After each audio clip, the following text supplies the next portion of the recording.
You're watching how to fix Messenger call failed on iPhone.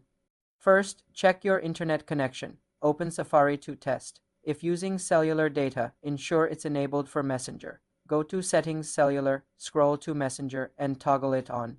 Restart your iPhone by holding the side and volume buttons, then sliding to power off. Turn it back on. Update the Messenger app. Open the App Store.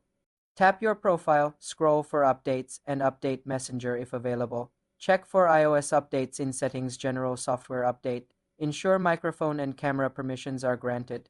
Go to Settings Privacy and Security Microphone and Camera, and ensure Messenger is toggled on. Force close and reopen Messenger. Swipe up from the bottom, find Messenger, and swipe it up to close. Reopen. If the problem is with one contact, ask them to check their settings. Clear Messenger cache. You cannot directly clear cache on iPhone, but you can offload the app. Go to Settings General iPhone Storage Messenger Offload app, then reinstall. Check if you've blocked the contact in Messenger. Tap your profile, go to Privacy Blocked, and see if they're listed. Unblock if needed. Disable any VPN or proxy as they can interfere. Go to Settings General VPN and Device Management to turn off VPN. As a last resort, delete and reinstall Messenger. This will log you out, so remember your password. For more simple computer tutorials, subscribe to the channel.